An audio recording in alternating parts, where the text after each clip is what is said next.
शान्ताकारं भुजगशयनं पद्मनाभं सुरेशं विश्वाधारं गगनसदृशं मेघवर्णं शुभांगं लक्ष्मीकान्तं कमलनयनं योगिभिर्ध्यानगम्यं वन्दे विष्णुं भवभयहारं सर्वलोकैकनाथम्। अलंकापुरी पुण्यभूमी पवित्र जिथे नांदतो ज्ञान राजा सुपात्र तया आठवीता घडे पुण्यराशी नमस्कार माझा तया ज्ञानदेवाशी। हरि ओम। कर्मण्येवाधिकारस्थे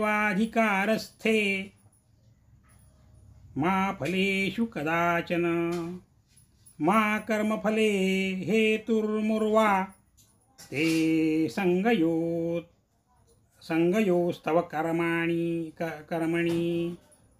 अन्वयार्थ ते तुझा अधिकार कर्मणी एव कर्मातच आहे, ज्ञानामध्ये नाही, कर्म करीत असतानाही, फलेषु फलाविषयी कदाचन केव्हाही मा तुझा अधिकार, तुझी तृष्णा नसो याप्रमाणे तू कर्मफल हेतु मा भूहु कर्मफलाची इच्छा करून त्या कर्माचे कारण निमित्त होऊ नकोस। ते संग तुझी प्रीती अकर्मणी कर्मच न करणे या गोष्टीत मा असतु न हो।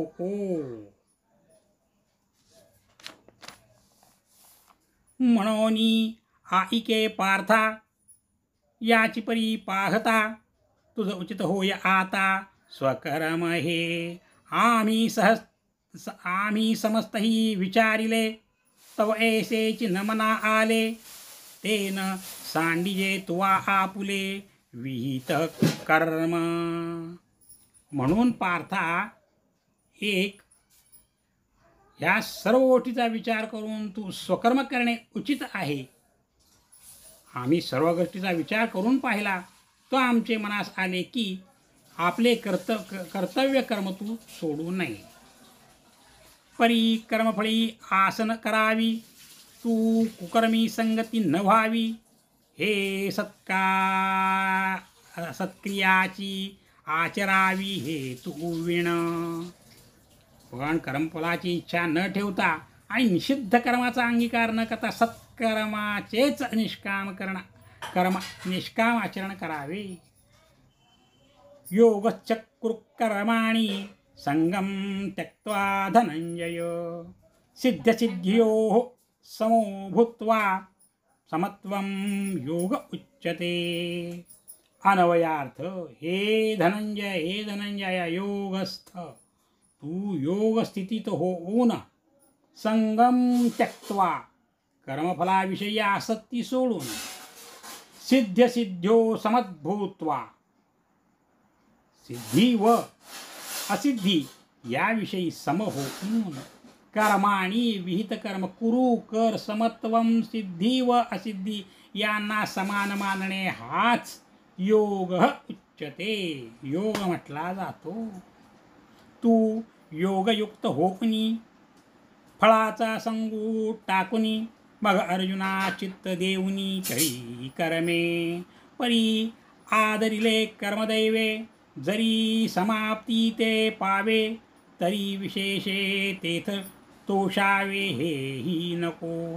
की निमित्ते कोणे एके ते सिद्धीन वचता ठाके तरी ते तिचेनी अपरितोखे शोभावेना आचिरता सिद्धी गेले तरी काजाची कीर आले परी ठेलियाही सौण जाहले ऐसेची मानी।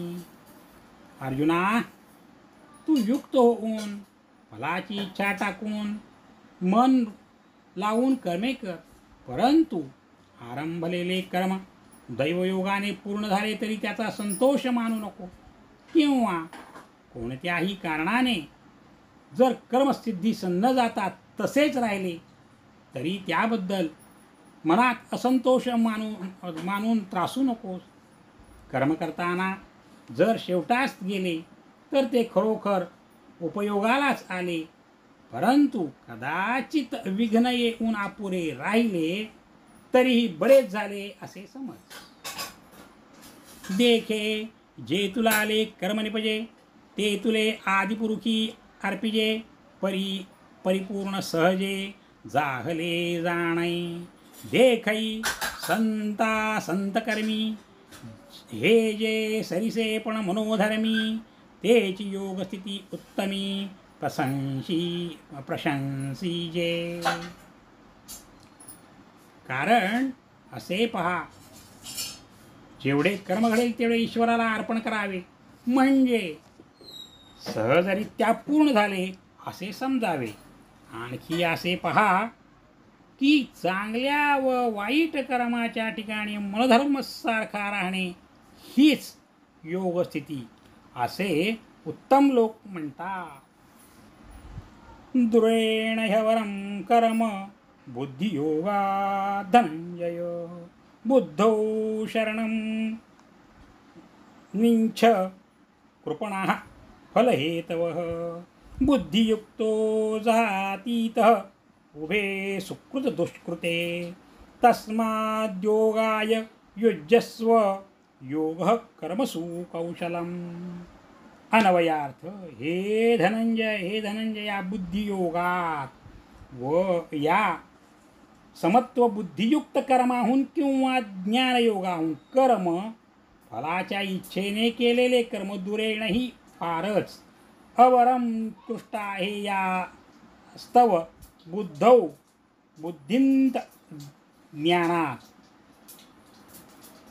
शरणं अन्विच्छ, आश्रय मिळवण्याची इच्छा कर. परमार्थ ज्ञान शरण हो. कारण फल हेतवः, फलाच्या तृष्णेने कर्मफलाचे हेतू होणारे कर्मठ कृपणाः, कृपण आज्ञा आहेत. बुद्धियुक्त ज्ञानयुक्त पुरुष ज्ञानी इह या लोकी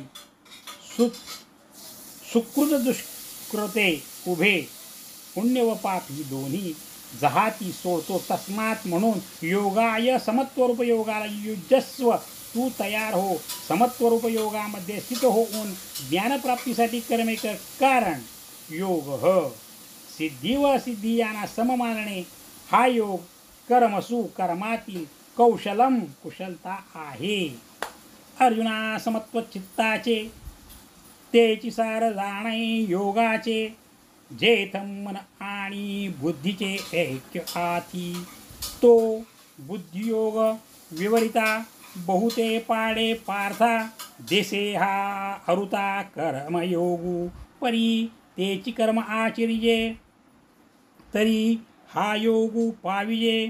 जै कर्म शेष सहजे योग स्थिती. अर्जुना, मनाची जी समता तेच योगाचे सार आहे असे तू समज. ज्या समतेत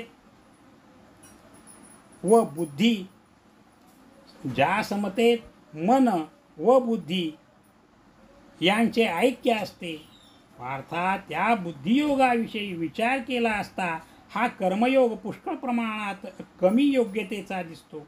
परंतु त्या कर्माचेच आचरण केले तरच हा बुद्धियोग साध्य होतो. कारण कर्माची उत्तरावस्था तीच स्वाभाविक योगस्थिती होय.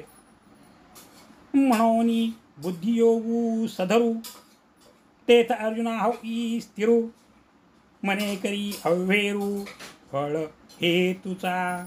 जे बुद्धियोगा योजिले, तेची पारंगत जाहले. ही उभय बंधी सांडिले पाप पुण्य. म्हणून अर्जुना, बुद्धियोग श्रेष्ठ आहे आणि त्याचेच ठिकाणी तू एकाग्र हो. परंतु मनात फलप्राप्तीची आशा करू नकोस. ज्यांची बुद्धियोगाकडे प्रवृत्ती झाली तेच पार पाडतात आणि पाप व पुण्य या दोहोच्या बंधनातून मुक्त होतात.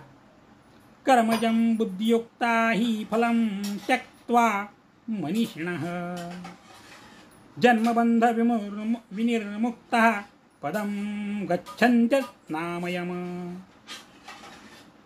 अन्वयार्थ, ही कारण बुद्धियुक्तः मनीषिणः, ज्ञानाने युक्त असलेले विद्वान कर्मजम फलम त्यक्त्वा कर्मापासून उत्पन्न होणारे सुखदुःख रूप फल टाकून जन्मबंध विनिर्मुक्त जन्मरूप बंधनापासून सर्वथा मुक्त होतो. अनामयम पदम सर्व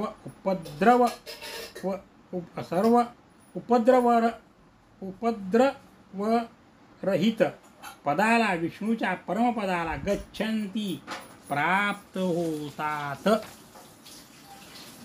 ते कर्मी तरी वर्तती परी कर्मफळा नातळती आणि याता याती न लोपती अर्जुनातया मग निरामय भरित पावती पद अच्युत ते बुद्धियोगयुक्त धनुर्धरा. अर्जुना त्यांनी जरी कर्मे केली तरी ते कर्माच्या फलाची अपेक्षा करीत नाहीत म्हणून जन्ममरणाच्या फेऱ्या संपतात. धनुर्धरा मग बुद्धियोगयुक्त होऊन ब्रह्मानंदाने भरलेले अविनाशी असे पद ते मिळवतात. यदा ते मोहकलीलम बुद्धिर्व्यतित रिष्यती तदा गंतासि निर्वेदम श्रोतव्यस्त श्रुतस्य च. अन्वयार्थ व्यदा ज्यावेळी ते बुद्धी तुझी बुद्धी मोहकलीलम मोहरूपी मलास व्यतितरिष्यती उल्लंघन करील तदा त्यावेळी श्रोतव्यस्तच श्रुतस्य श्रवण करण्यास योग्य व श्रवण केलेले शास्त्राधिक यांच्या निर्वेद वैराग्यास गंतासी प्राप्त होशील. तू ऐसा ते होसी जै मोहा ते यया सांडिसी आणि वैराग्य मानसी संचरेल. जेव्हा तू ह्या मोहाचा त्याग करशील आणि तुझ्या मनात वैराग्य उत्पन्न होईल तेव्हा तू बुद्धियोगयुक्त होशील. मग निष्कळंक गहन उपजेल आत्मज्ञान तेने निचाडे होईल मन अपैसे तुझे तेथ आणिक काही जाणावे का मागिला ते स्मरावे हे अर्जुना अघवे पारुशेल. त्या योगाने निर्दोष आणि गहन असे आत्मज्ञान प्राप्त होऊन तुझे अंतःकरण सर्व प्रकारे इच्छारहित होईल. त्या अवस्थेत आणखी काही ज्ञान मिळवावे किंवा पूर्वी झालेले ज्ञान आठवावे हे सर्व थांबेल.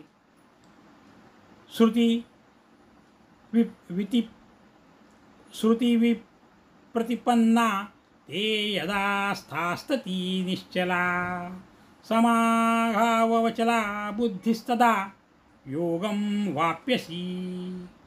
अन्वयार्थ